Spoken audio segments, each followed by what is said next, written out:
what would be your advice to instructors that are maybe considering thinking about the skills program, but they're a bit like myself and Jackson. We come from an old school martial art background, and we're like, no, we want to keep everything traditional. And what would sort of be the thing that you would say to them? Well, so for schools that want to increase retention and also increase enrollments, the skills program is going to do that for you, because we've put a lot of research and development into it. We know that kids love it, so they're going to stay longer and they're going to refer their friends. So if you have retention issues or you have enrollment issues and you're a traditional person, the reason why is because the traditional martial arts doesn't fit the average child in today's society. Cool, yeah, It's true. very important. The other suggestion I would say is try a class planner. Take the planner, run it exactly the way it is, Yeah. and then you see for yourself.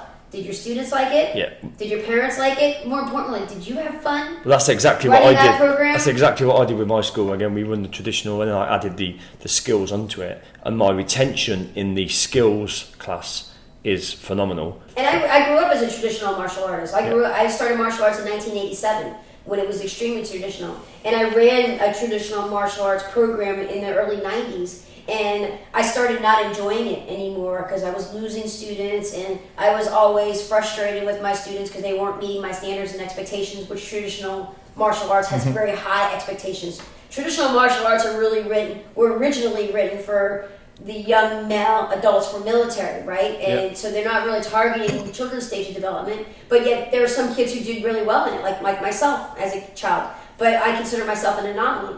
And the expectations that a lot of martial arts instructors have is they compare their anomaly with all the other kids, and all the other kids who don't follow suit aren't going to keep up. But you got to remember, anomaly is anomaly because they're in the top % of their stage of development. So you're catering to only 5% of kids who are capable of doing what your expectations are. So you're losing 95% of your student base that way. So we flipped the scripts and said, how do we retain that 80%? And then your anomalies, you bump them up to the next age group.